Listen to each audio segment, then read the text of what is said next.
Hi everyone, I am the Limitless Librarian and this is my review of The Resurrectionist by E.B. Hudspeth.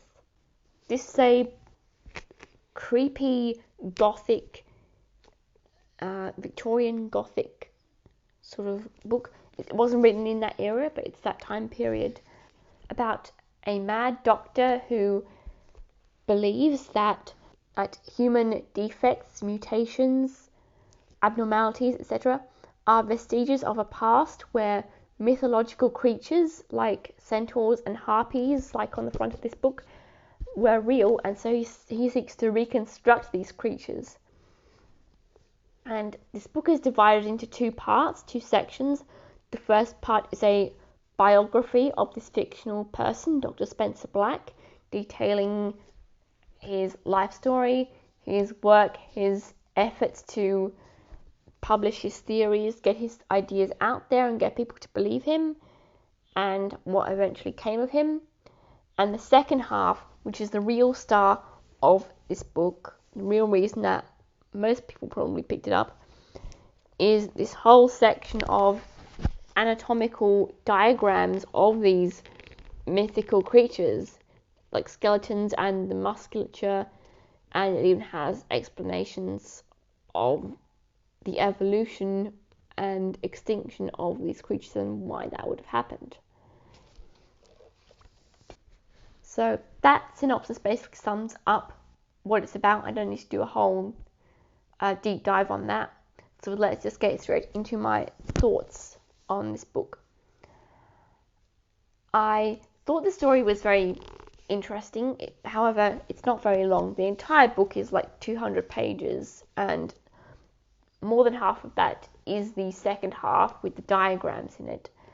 In universe, it is understandable why there wasn't much source material for the biographer to work with when chronicling Dr. Spencer Black's life. But as a reader reading this as a piece of fiction, I would have liked more detail in some parts, especially the reconstruction of some of the creatures in the back. In universe, it is explained that a lot of Dr. Spencer Black's claims of where he found these specimens or where he found the evidence for them were fabricated by him. But even so, the fact is that he did draw up all of these diagrams, all these different creatures. So I'd like a bit more detail on that, really. And the ending also was a little bit unsatisfying. It was a bit unclear as to what happened in the end.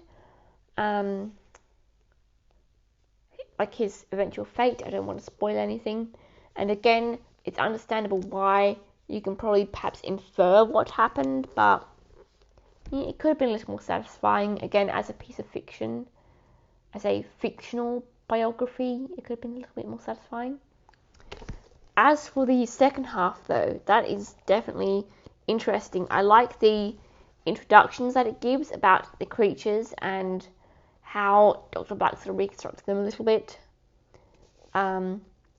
What his claims were regarding them. And again, as I said, how he believes they came to evolve and why they might have died out.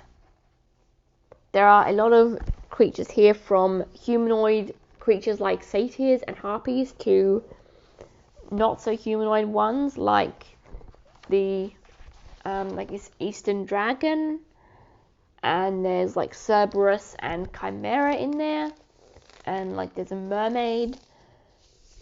So as a mythology fan, this is pretty cool, just to be able to have this kind of image in your mind when you're thinking about these mythical creatures in that context. Though most of them are Greek, and so a little bit of diversity would be good. There was the dragon, and there was like one other model on Ganesha, the Hindu elephant-headed god. I think they were the only two non-Greek creatures in here. So that is kind of a common thing that seems to happen with a lot of these like books that use multiple mythologies, is that there's a lot of Greek and not as much diversity of other mythologies, because Greek mythology is, I guess, the most well-known mythology. So yeah, that's a little bit of a shame. Some of my thoughts on this book is just that it needed to be longer in both halves. We needed more detail on Dr. Spencer Black's life, and we needed a more diverse menagerie of creatures of more diverse origins, and just Greek to satisfy us mythology fans. So yeah, well, I liked it, and I appreciated the main star of the show, the main attraction, the main draw of the book being the diagrams in the back, in the second half rather. I appreciated that. I would have liked a bit more.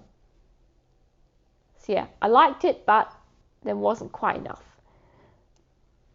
So a bit of a shorter review for you today. So if you enjoyed that and you'd like to watch me review other books or talk about books in general, please like and subscribe. Let me know you liked the video. If you've read the book, let me know what your thoughts are in the comments. Thank you for watching, and as always, do lots of maths, read lots of books, and I'm sure you'll have a mathological day. That's a word now.